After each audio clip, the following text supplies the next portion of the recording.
Welcome back, everyone, for another deep dive. Yeah.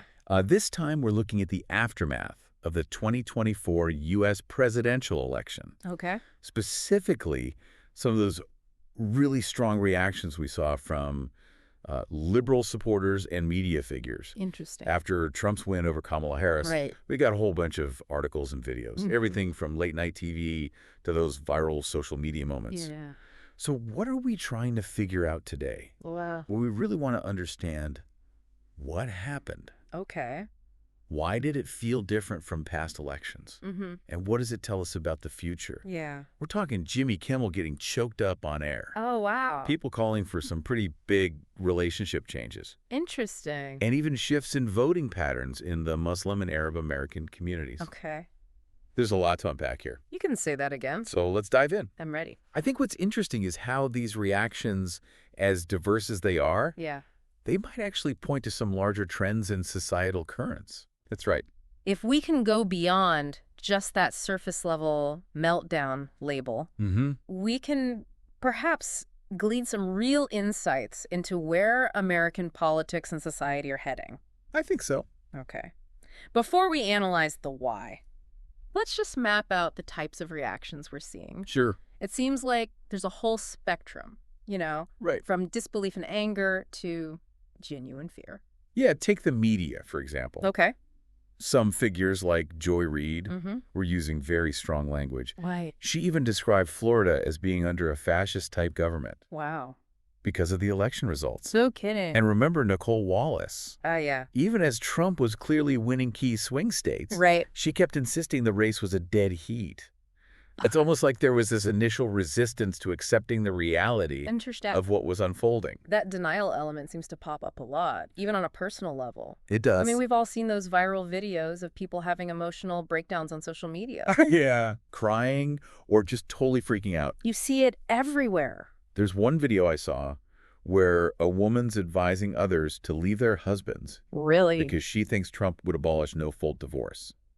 I mean, that's not true, but No, it's not. it highlights this deep fear Yeah. that seemed to grip some people. Do you think this has anything to do with the nature of the information ecosystem we live in now?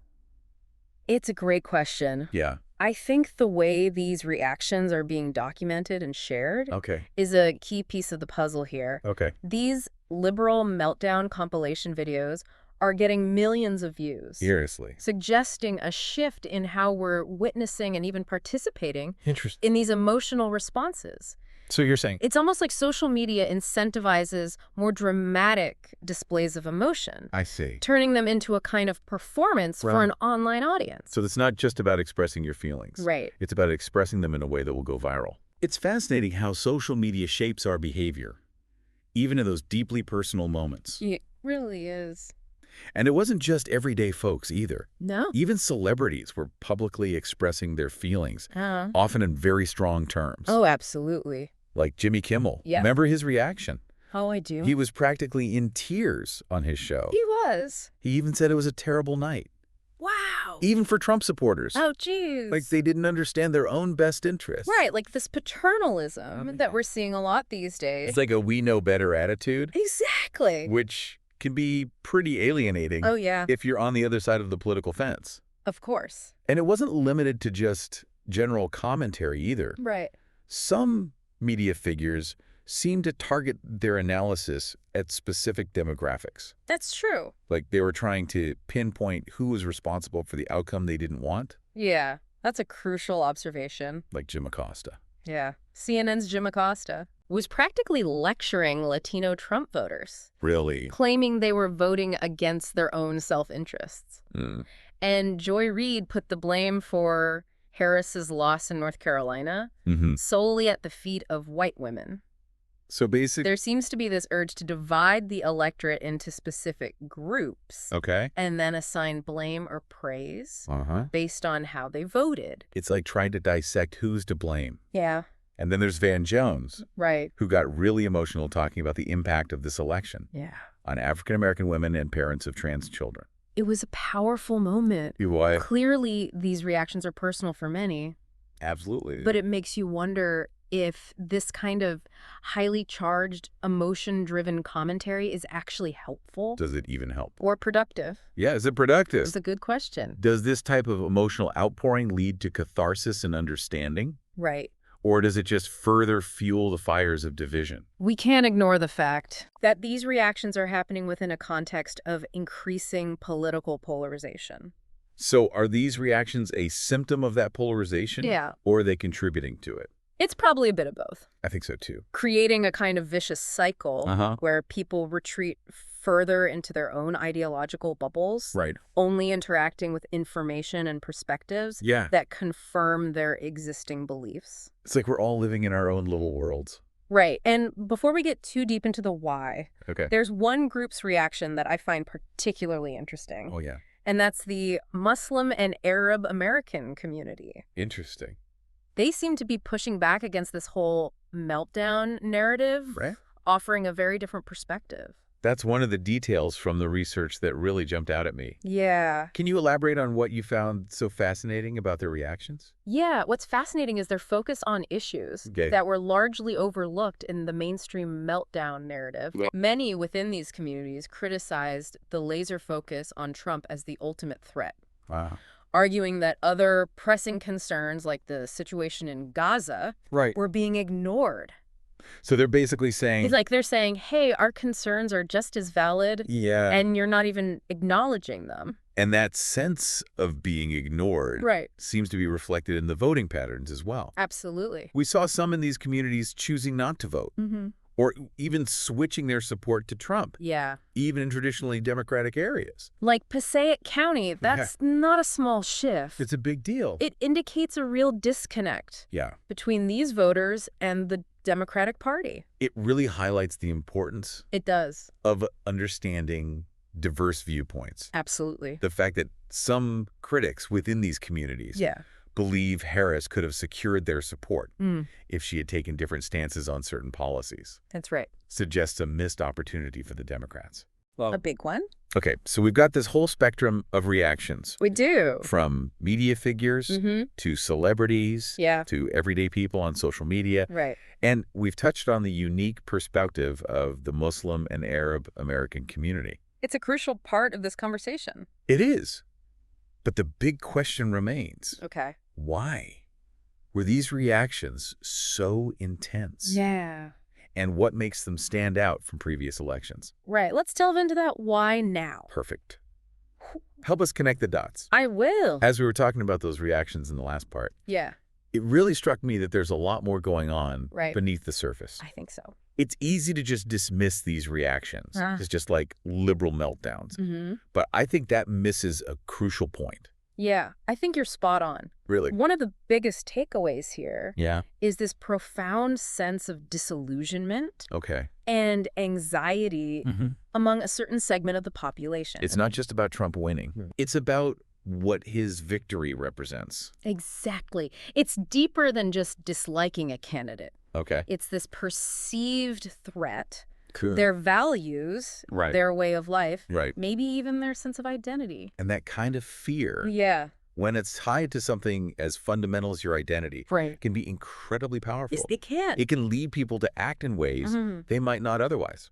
Yeah, and it can be really hard I bet. to have a rational conversation with someone experiencing that level of fear. And when that fear isn't acknowledged or addressed, Right. it can easily manifest in these raw emotional outbursts. Exactly like what we've been discussing. It's easy to just call them, Yeah. crybaby liberals or whatever. Right. But maybe we should be asking ourselves, what are they so afraid of? Yeah. And are those fears justified? I think that's a much more productive approach. I agree. It's about empathy, Okay. trying to understand the world through the eyes of someone with a different perspective. That makes me think back to the Muslim and Arab American community, Yes, whose reactions really stood out they did. from that stereotypical meltdown narrative. Right. Their perspective is so important. It is. It highlights the need to seek out diverse viewpoints. Absolutely. Instead of just focusing on Trump as the ultimate threat, they emphasized other concerns. Like the situation in Gaza. Right, which they felt were being ignored. Right, the Democratic establishment. So their message was essentially,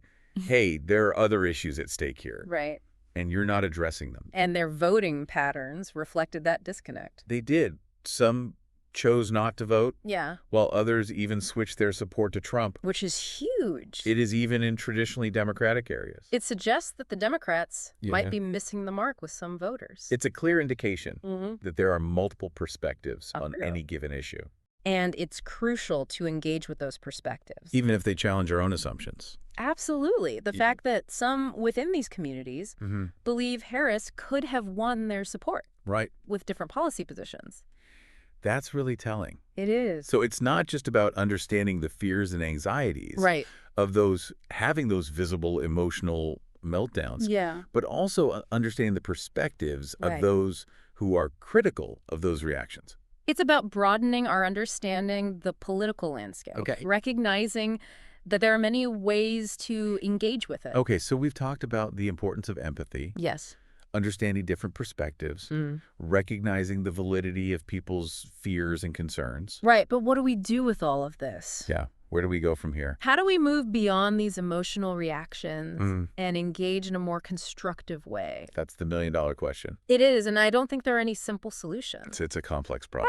It requires a multifaceted approach. I think it starts with a willingness to listen to each other, Yeah. to try to understand where the other person is coming from. Even if we disagree with them. It sounds so simple, It does. but it's so hard to do in practice. Especially online. Yeah, where it's so easy to just dehumanize the person on the other side of the screen. But if we can just pause for a moment, Okay. take a deep breath, Yeah. and really listen, we might be surprised at what we learn, We might start to see the humanity in the other person. even if their views are different from our own. And maybe, just maybe, Yeah. we can start to bridge some of these divides. That seems so insurmountable right now. But it takes a conscious effort It does. to step outside of our comfort zones and engage with people who challenge our perspective. Exactly. It's a long shot, It is. but it's a shot worth taking. I think so, too. And I think the first step is recognizing Right. that we all have a role to play in creating a more civil and productive dialogue. So it's not just about politicians or media figures. Right. It's about each of us. Taking responsibility, Yes, for the way we interact with each other, especially online. especially online. So listen more, judge less. Yeah. Try to understand different perspectives. Those are great starting points. They are.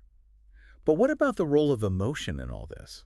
That's a great question. We've been talking about these very intense emotional reactions, Right. and I'm wondering if there's even a place Yeah. for emotion in politics. Is there? Or should we be striving for purely rational discourse? I think the answer lies in finding a balance. Between... We can't deny the power of emotion. It's what drives us, Okay. what motivates us, what connects us to each other. Yeah. And it definitely has a place in politics But we also need to be aware... of how emotion can be manipulated. Right. How it can be used to stoke fear and division Especially. by those seeking to exploit those emotions, their own gain. So it's not about suppressing our emotions. Right. But about being aware of them. Yeah, and using them constructively. Okay. And maybe recognizing when someone's trying to manipulate our emotion for Exactly. their own benefit. And that's where reason comes in. Okay. We need to temper our emotions with logic, with critical thinking, Right. with a willingness to consider evidence and facts. We need to ask ourselves, Yeah. is this reaction based on solid information? Or am I being swayed by fear or anger? It sounds like it's about using both our heads and our hearts. I think so. Engaging with political issues in a way Okay. that acknowledges the emotional impact, but also maintaining a level of critical thinking Yeah. to evaluate information and Yeah. form our own opinions Based on... facts and evidence. You've hit the nail on the head. And that's especially crucial in today's world. Why? We're constantly bombarded with information. Yeah. Misinformation, disinformation from all sides. So let's... It is more important than ever To be able to. discern fact from fiction, Right. evaluate sources critically, and engage in reasoned debate. Otherwise... We risk being swept away I... the tide of emotion and misinformation. So to be informed and engaged citizens, Yeah. we need to be critical thinkers, responsible consumers of information, Absolutely. and empathetic listeners. That's a tall order. It is, but I think it's worth striving for, I agree. especially if we want to create a more Yeah. civil and productive political landscape. It's a challenging but necessary task. Okay, I think this is a great place to pause Okay. and let our listeners process everything Yeah. we've discussed. Take a breather. In part 3, we'll wrap things up Okay. and explore some final thoughts. Sounds good.